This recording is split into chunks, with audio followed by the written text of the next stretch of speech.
પાટણ શહેરમાં વહેલી સવારથી શરૂ થયેલા વરસાદી ઝાપટા વચ્ચે શહેરના બહુચર માતાની પોળ તેમજ મદારસા વિસ્તારમાં 2 મકાનો ધરાશાયી થવાની ઘટના સામે આવી છે।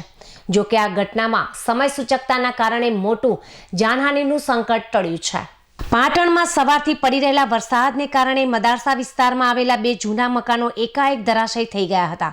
મકાન ધરાશાયી થતાં પૂર્વે સામે રહેતા કિરીટ ખમાર અને તેમના પત્ની સમયસર ઘરની બહાર નીકળી બહાર ગયા અને મકાન ધરાશાયી થયું હતું અને તેમનો આબાદ બચાવ થયો હતો અને તે ક્ષણમાં મકાન તૂટી પડ્યું હતું। મકાન માલિકોને અગાઉ આ જર્જરિત બાંધકામ ઉતારી લેવા જાણ પણ કરવામાં આવી હોવા છતાં કોઈ જ કાર્યવાહી કરવામાં આવી ન હતી। મકાનો ધરાશાયી થવાને કારણે કાટમાળ રસ્તા પર પથરાઈ જતા સ્થાનિકો માટે અવરજવરનો રસ્તો સંપૂર્ણપણે બંધ થઈ ગયો છે। આ ઘટનાને પગલે મકાન માલિકો તાત્કાલિક નોંધ લઈને યોગ્ય કાર્યવાહી કરે તે જરૂરી બન્યું છે, જેથી આગળનો રસ્તો ખુલ્લો થઈ શકે અને અન્ય કોઈ દુર્ઘટના ન સર્જાય।